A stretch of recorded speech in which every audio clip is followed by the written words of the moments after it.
авч төрдөг байж.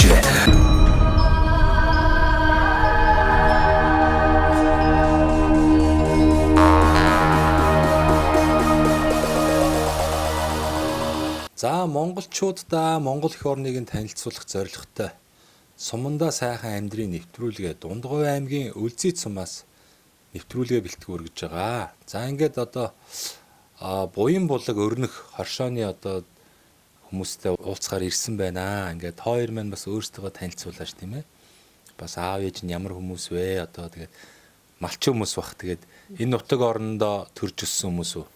Энэ нутаг орондоо төрж өссөн манай аавыг болоо ээжийг шар хуу гэж хоёул сайхан 30 хэдэн жил нэгдэл нийгэмд ажил хийж исэн бэ тэд эхээс 11 хүүхдийн дундх нь байгаамаа. За баярмаа маань одоо тэгээд ер нь малчин. Ер нь малчин хүн. За ямар мал ер нь хариулах вэ? Танаа нутагчмаас тэмээ их тийм шүү дээ. Манайх ерөнхийдөө тэмээ бол байхгүй дөрвөн хошуу малтай айл байгаа. Тэгээ би тэйл хөдөөний малчин айл байгаа. Тэгээд 100 болохоор төвлөө болж илж нэг сар 2 сар яваачаал эсхий хийчээ хөдөө галаа явчихдаг байсан. Энэ жил бол сумын төв дээр бараг 100 жилаа даа. Тэгээд энэ халшааны хаал үйл ажиллагааг жоохон өргөжүүлээл тэгээд суман дээр онж. Суман дээр 100 сарын хэдэн сарыг авсан. За Чулуунбат манаас өөрийгөө танилцуулаарай. Манай аавыг хүү гэж манай ээжийг Должинсэр ингээд хоёр өгсөн. Одоо бас л нэгдэлд насаараа нэгдэлд мал малсан. Манай авцаас бол одоо нэгдлийн адуучин байсан. Тэгээ адуутай сүүлийн хэдэн жил дамбаг малж байгаа. Тэгээд тэтгэвртэй гарсаа одоо тэгээд өндөр настан гоо тий. За таны хувьд одоо бас л малчин. Тэгээ би ерөөсөө хар багасаа яг мал дээр өссөн ерөөсөө одоо мал дээр л байгаа. Энд яг малчин.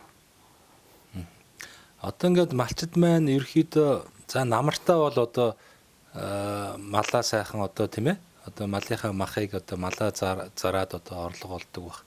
За нэг хавартаа нэг ноолуураа самчин тийм ээ. За тэгээд нэг зундаа сайхан ноосоо хэрэг чинь. Нэг ийм маягтайгаар л одоо явж ирлээ шүү дээ. Тэгээд нөгөө арь шир маань ер нь үнгүтчлээ тий. Тэр бол ингээд үн одоо байхгүй болохоор баг хүмүүс хаяад байна. Нэг ийм бэрхшээлүүтэй тулгарлаа. Тэгээд хоёр маань ер нь яагаад бас хоршоо байгуулъя гэсэн одоо бодол төрөв. Хэдэн оноос ер нь хоршоо маань байгуулагдаж эхлэв тийм ээ. Анх бас ямар үйл ажиллагаа явуулдаг байв? Манай хоршоо анх 2005 онд манай аав үүсгэн байгуулж исэн. Манай аав даргаалан захирлал ажиллаж байгаад 13 онд бурхан болсон. 13 онд бурхан болоод манай ах эгч дүүнэр. За одоо аавын үүсгэн байгуулсан хоршоо үйл ажиллагааг одоо чийлөөдөн татаж явуу чийл юу гэж яасан. Тэгээ 13 онд Үүрэг даалгавар өгсөндөө? Үүрэг даалгавар юугээл тэгэл өөртөө болгож аваад тэгэл тэрнээс хойш үйл ажиллагаа явуулсан да 13 онд чинь яачаал би тэр анх эсхий хийгээл сум хөгжүүлэх сангаас мөнгө аваад эсхийнийхэн тоног төхөөлөмжийг авцраал яста байлгүй шухуу байгаал бараг задгаа ил хийх нь холгоо тийм ээ. Хийх нь холгоо тэгэл чулуугаар зөөгөл чулуу зөөж нэг ханыг босгоод дэвлэн цэнхэл цаасаар дэвлэлээ тэгэл үйл ажиллагаагаа эхэлж исэн тэл цагаас хойш одоо бас 10 жил болчлоо. Бас тэрнийг бодвол өргөдсөн байлтай савтай болсон. Би тэйлэг анх тоног төхөөлөмж авцраад аваад ирэхэд би тэйлд тус болсон хоёр сайхан боол байдгийг. Балисгээд хүн байж гад өд болцсон эхнэр нь Чулуунбат гээд ихч байгаа. За миний хоёр дүү манай энэ танхааны байранд энэ үйл ажиллагаагаа явуул гэж би тэйлд байла суулж өгч ийсэн. Тэрний юугаар бас ах эгч хоёртай бас их баярлж явдгийг. Тэр хоёр хүн бас би тэйлд юу ч мэдэхгүй хоёр хүн юм тоног төхөөлөмж аваад илж явахад бас анх их тус нэмэл бол тусалж ийсэн. Тэгэл тэл цагаас хойш л энд тэгээд анх эсхий цайх байгуулж ийсэн. Тэрнээс хойш бас л хэдэн жил эсхий хийж байгаа л энэ жил л одоо юмтай л болгож өргөж лөө дөө. Эсхий хийхэд одоо түүхийн идэ та хэд минь хинээс авч байна? Хоршооны гишүүдээс авч байна уу? Бас иргэд минь одоо ноосоо өгөхдөө бас ямархуу ноос өгж байна. Ноосыг чинь бас уг нь хярахтай их сайхан тордоод анхан шатны тортолтын нэгэд хэргаад авчвар бас тийм ээ хог шороогүй атайх авна штэ. Гэтэл одоо сүүлийн үед чинь яг тэр стандарт алдагдаад нөгөө ерөөсөө л нэг холилдсон юм ирээд байгаа штэ. Тэгээ энийг хэрхэн яаж та хэд маань ноосоо бас боловсруулж байна. За би тэд бол малчид ард илэгдээсээ ноосоо худалдаж авч байгаа. Малчтын яг яасныг өлснө худалдаж аваад ангилан ялгаан цэвэрлэн тэгээд эсхийгээ хийдэг баг. Ерөнхийдөө манайх метр 80 өлгөнтэй 5 метрийн урттай л нэг эсхий тийм эсхий гардаг байгаа. Яг тэр төхөөлөмжний их стандарт хэмжээгээл. Тийм эсхийгээл галсан хойно нөгөө эсхийгээл малчид алд илгэд манай худалдаж аван дээвэл туулга бүлээсээ хийн. Би ч бас ганц нэг бол суудад хийж өгөөж тустай болж байсан. За гэрийн эсхий хийж байна. Гэрийн эсхинээс өөр юм хийх гэж оролдов. Одоо нэг эсхий гуталч гэдэг юм уу те? Тийм юм бол хийгээгүй. Ер нь бодож л байсан байх. Бас энэ эсхийгээр өөр юу хийж болох вэ гэж бодсон байх та. Тэ анх энэ холшоог үүсгэн байгуулсан далаа аабэл хэд чинь бас нэг гэлэлэн гутал хийдэг байсан. За ямар гутал хийх вэ? Хоромон гутал хийдэг байсан, булаад гутал хийдэг байсан, цагаан ултай гутал хийдэг байсан, тэгээ хөдөө хийдэг байсан. Нүүхтэй нөө багаж танаг төхөөлөмжөө ачаад нүгэд зөөгөө явдаг хөдөөнөө хийдэг байсан. Тэгээ сүүлдээ сумын төвдөл олж илд нэг 2 жил хийсэн. За тэгээд нээгч үл өртөл өгсөнгүй тэгэл хийх юм болсон та. За эсхийг ямарчсан гэж сайхан хоршооны гишүүд болон малчтаасаа одоо аваад өөрснөө бас тортолт арчилгааг нь хийгээд тэгээд одоо ямарч ихний ээлж нь эсхийгээ хийгээд нэлээд олон жил явчлаа. Тэгээд одоо энэ хавийн хүмүүс сайхан мэддэг. Сумын иргэд аавн зэрэгэлдээ сумын хүмүүс аавн магадгүй төв суурин лууч одоо явуулсан тохиол байгаа бах тийм ээ. Байгаа зэрэгэлдээ. Эсхийний чанар ямар хөө гарч байна? Танай эсхийг ер нь хүмүүс ямар гарч ийн гэх юм дээ. Гөө яхад ажгүй галдаг бас олны улсуудын бас дүгнэлт байдаг л байлгүй залим улсууд сайхан болсон танахаас л эсхий авмаар байна.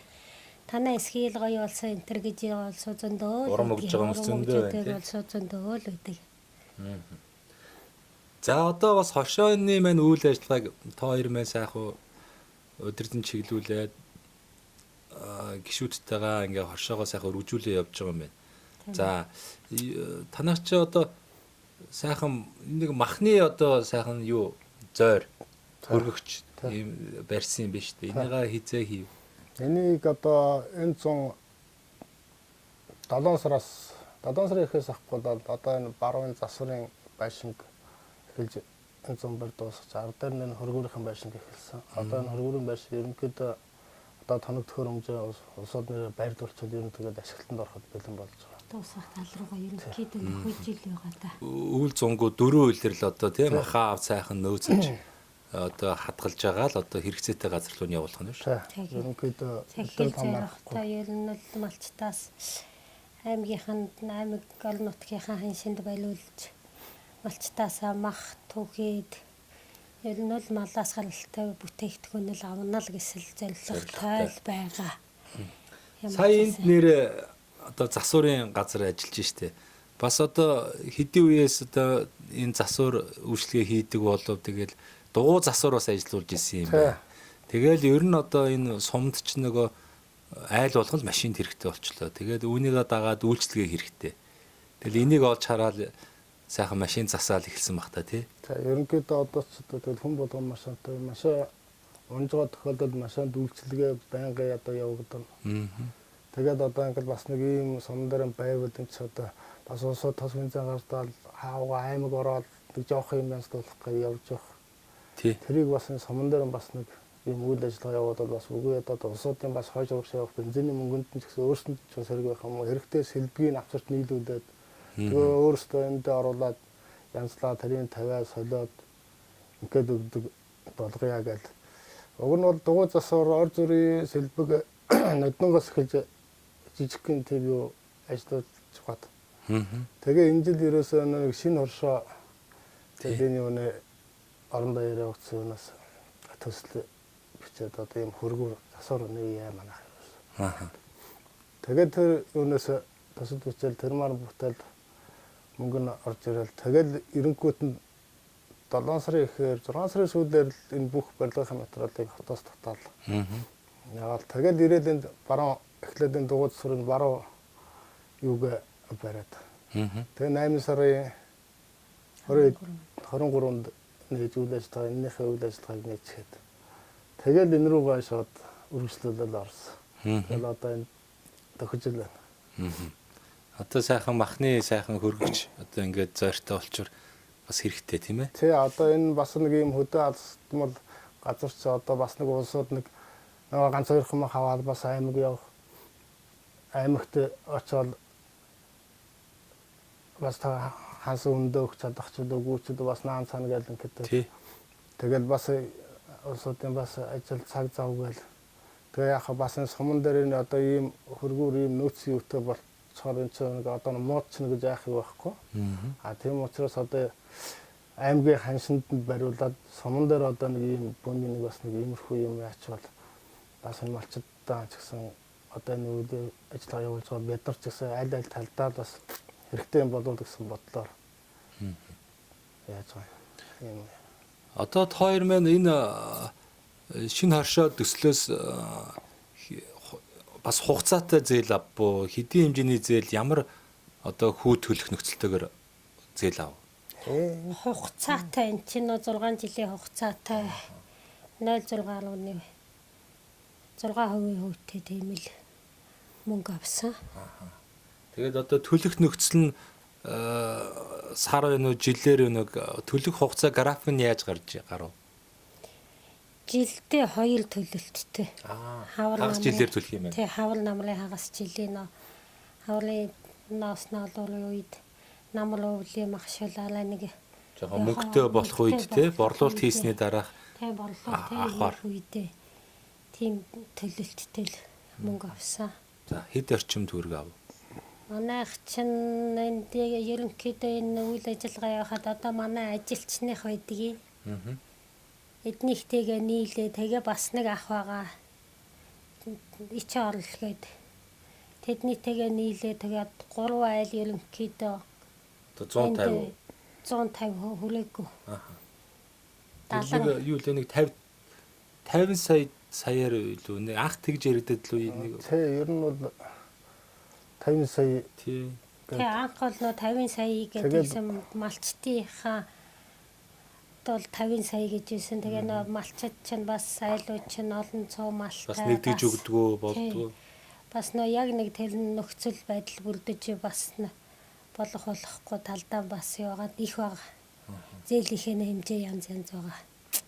Тэгээ манайх нэг 80 сая төгрөг аваад 3-ны нэр дээр тийм ээ. Тэгээ 3 айл нийлээл засварлан байлаа төлгүүл байлаа тэгээд нэхий суул илдэх тоног төхөөрөмж бүгдийг авчраад одоо энэ нэг үнгүүдээ хаяад байгаа эдийг юм болгож үзий турши үзий хараа гээл ястай л нэг яг одоо бол нэг туршлагын байдалтай л тэгж юм да. Тэгэл үр дүн одоо ямар гарахыг таашгүй тий. Тэгэл ямар ч нэг амжилттай сайхан үйл ажиллагаа явуулчих гэж бодоод одоо зүтгэж штэ. Тий аль альны амжилттай л бас нэг амжилттай болгочих юмсан гэж бодоод тэгэл зүтгэл ямалч хийсэн явж байгаа. Сайн байна. Манай нэвтрүүлэг сумандаа сайхан амьдрын үрээтэйгээр одоо 12 жилийн хугацаанд Монголынхоо 200 одоо 80-90 сумаар явлаа. Тэгээд бас яг танах шиг адилхан юм олон хоршооны үйл ажиллагаатай танилцж тэдгээр хүмүүс тулгамдж байгаа ямар асуудал байна, ямар нөөц болцоо байна гэдгийг сайхан яриулж сайхан нэвтрүүлгүүдийг бэлтжижсэн. Тэгээд та хоёр маань ямар ч одоо төр засгаас тийм ээ засгийн газраас одоо явуулж байгаа бодлогын хүрээнд одоо тэгээд ямар ч энэ төсөлд хамрагдаад ингээд амжилт гаргахын төлөө ингээд шаргуу ажиллаж байгаа юм сайхан гэр бүл байна. Би тэгээд хоёроос бас нэг зүйлийг асуумаар санагдсан. Та хоёр маань хоршоо байгуулад энэ хоршооны үйл ажиллагааг явуулаад бас тодорхой тооны малчин одоо өрх айлуудынхаа одоо тэр сайхан түүхийн эдийг бас нэг боломжийн өмнө ханшаар одоо наашин чааш нь одоо болгоод ингээд бас малчтай тусдсан болоод явж штэ. Тэгээд нэг ийм санаа гарч ирээд байгаа юм. Олон газраар явхад сумын удирдлагууд болон сумын иргэд мэн нэг ийм санал дэвшүүлж байна. Хуучин нэгдлэгээд одоо үеийг та хүн мэдэн шүү дээ. Хүүхэд байхдаа анзаарч ирсэн. Төвлөрсөн төвлөгөөт одоо эдийн засагтай одоо нэгдлийн одоо ажилчид маань бүгдээрээ л одоо сайхан хүчээ нийлүүлж ажилтдаг тийм. Юмны ард сайхан гардаг, ийм сайхан туршлагатай байлаа. Тэгэхээр орчин цагт мэдээж хэрэг одоо хувьцаат компани гэдэг юм уу? Яг нэгдэл шиг ийм зохион байгуулалтанд орсон орчин цагийнхаар хувьцаат компани. Жишээлх юм бол одоо танаас сум одоо 2000 гаруй иргэд байлаа гэхэд тэр иргэд маань бүгдээрээ энэ хувьцаат компани хувьцаа эзэмшигч одоо болдог. Тэгээ гол нь энэ одоо иргэд маань нөгөө л нэг яриад байгаа малаараа мөнгөөрөө нийлээд нэг ийм анхан шатны үүсрээ бий болгочдөг. За эсвэл одоо төрөөс нь одоо танах одоо хувьцаат компани танаас сум хувьцаат компани байгуулаа гэд тодорхой хэмжээгээр бас хөрөнгө санхүү хөнгөлтөө зээлээр ингээд тусалчдаг. Ингээд нэг олон хүн нийлээд ажиллах юм бол нөгөө илүү өгөөчтэй ажиллах байх л та. Одоо нэг кофе авсан ч гэсэн за нэг одоо тоног төхөөрөмж авсан ч гэсэн одоо хичнээн үнэтэй байгаа л дээ тийм ээ. Тэгэхээр ингээд нэг том хэмжээгээр ажиллах юм бол бас байж болохгүй гэсэн хувилбар биш шүү дээ тий. Болохгүй гэсэн хувилбар биш. Нэгдээд нийлээд ажиллаад явж чаддаг бол болно. Тий. Болох зүйл байхгүй. Одоо нөгөө хүмүүс маань ингээд дан дангаар явхаараа сая харлаа шүү дээ. Зуд болно ингээл хүн хүч өрөхгүй ингээл өвс тижэл байдгүй ингээл эсвэл хамаг хөдөлмөр нь байхгүй болж байгаа жишээнүүд зөндөл Монгол орны үнцэг болон мөртл харагдаж байна. Ингээд дан дангаар явхаар ерөөсөө ингээ бас хүчм өгс байна. Тэгэхээр ядаж одоо адаглаад одоо нэг хідэн саахалт айл өрхүүд нийлээд хүчээ хамсрая ингээ хоршоо болё гэдэг одоо зүйл бас олон жил явагдлаа. Янз бүрийн хэлбэрээр л явлаа. Ноосны бол урамшуул одоо олгодог болсноос бас маш олон хоршоонууд бас бий болсон.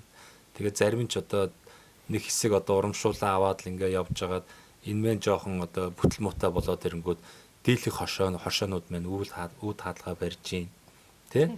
Тэгээд нэг зарим нэг жоохон ажиллагаа сайтай хоршоонууд нь бас бүшөө сайхан томроод одоо яг миний яриад байгаа энэ санаа шиг олон хүмүүсийг нэгтгээд одоо баг компани шиг үйл ажиллагаа явуулж байгаа ч хошоо байна.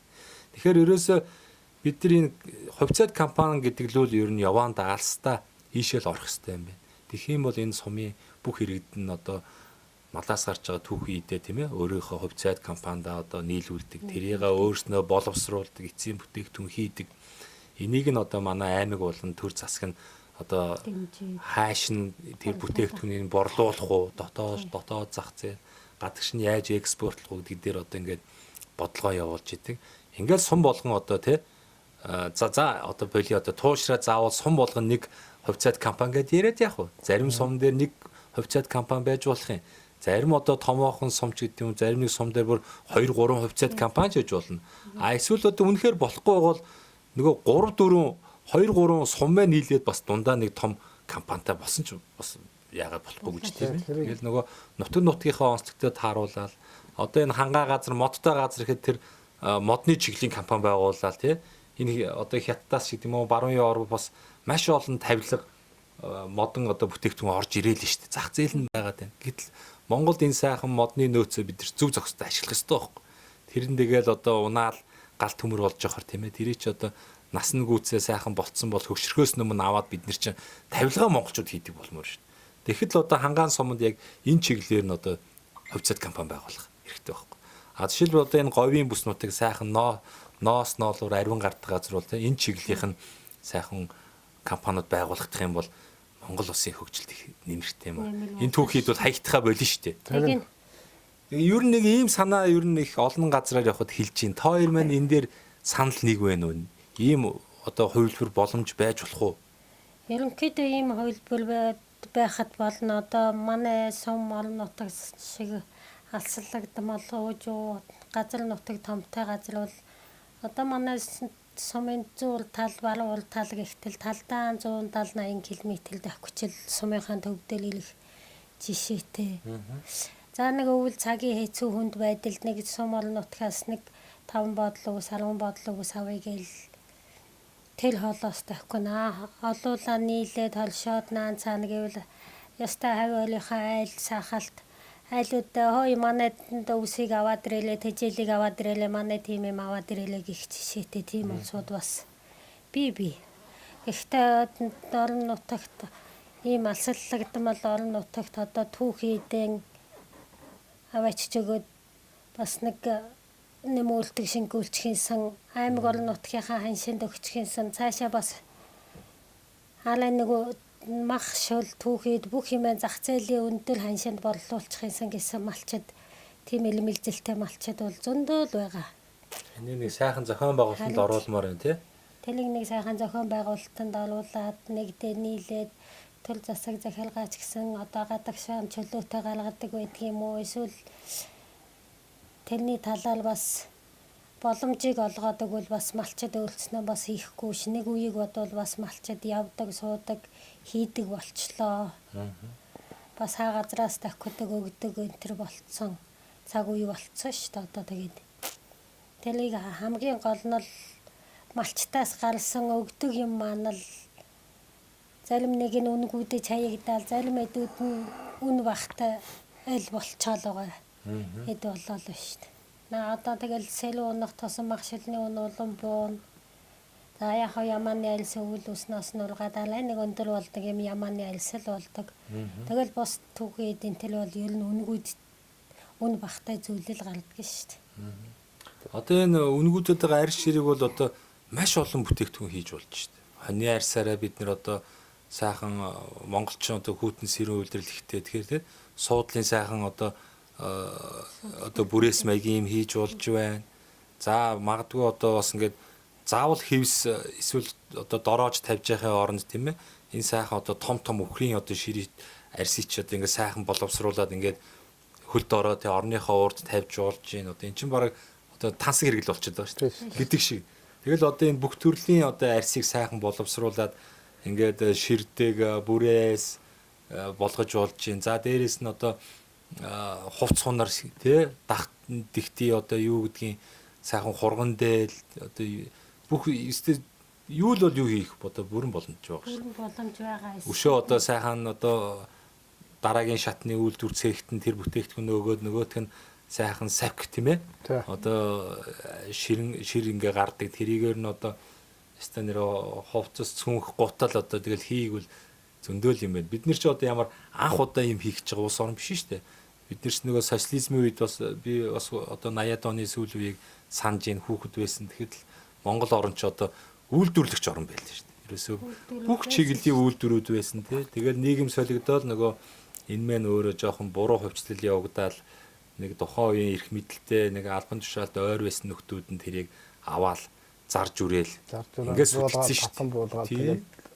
Тэгэхээр бид нар ийм сайхан туршлагатай энэ бас хуучин социализмын тэрийг үйлдвэртсэн орн байх үед ажиллаж исэн боловсон хүчингүүд маань одоо ч амьд сэрүүн байж л шүү дээ. Тэгэхээр энэ улсуудынхаа заавар зөвлөгөөтэйгээр бид нар эргээгээд үйлдвэрлэгч орн болох бүрэн нөөц болцоо байгаа. Ямар гаднаас түүхийд оруулж ирж мийг гэж байгаа ш. Монголд бүх түүхийд бүх боломж нөөц нь байна шүү дээ. Тэгэхээр энийг одоо энэ 34-5 жил удирдсан төр засгийг барьсан энэ хүмүүс юу нь яагаад хийсэнгүү вэ?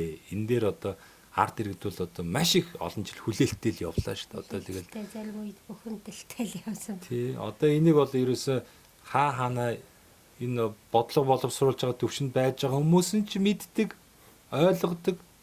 Ард иргэдэнсэн мэддэг, ойлгодог л байхгүй юу? Тэгээ яагаад энийг одоо зөв голдвэрлэлд нь оруулж болдгоо юм бэ? Яагаад сэтгэлтэй хүмүүс нь ингээд ажил төрлөө хийж болдгоо юм бэ?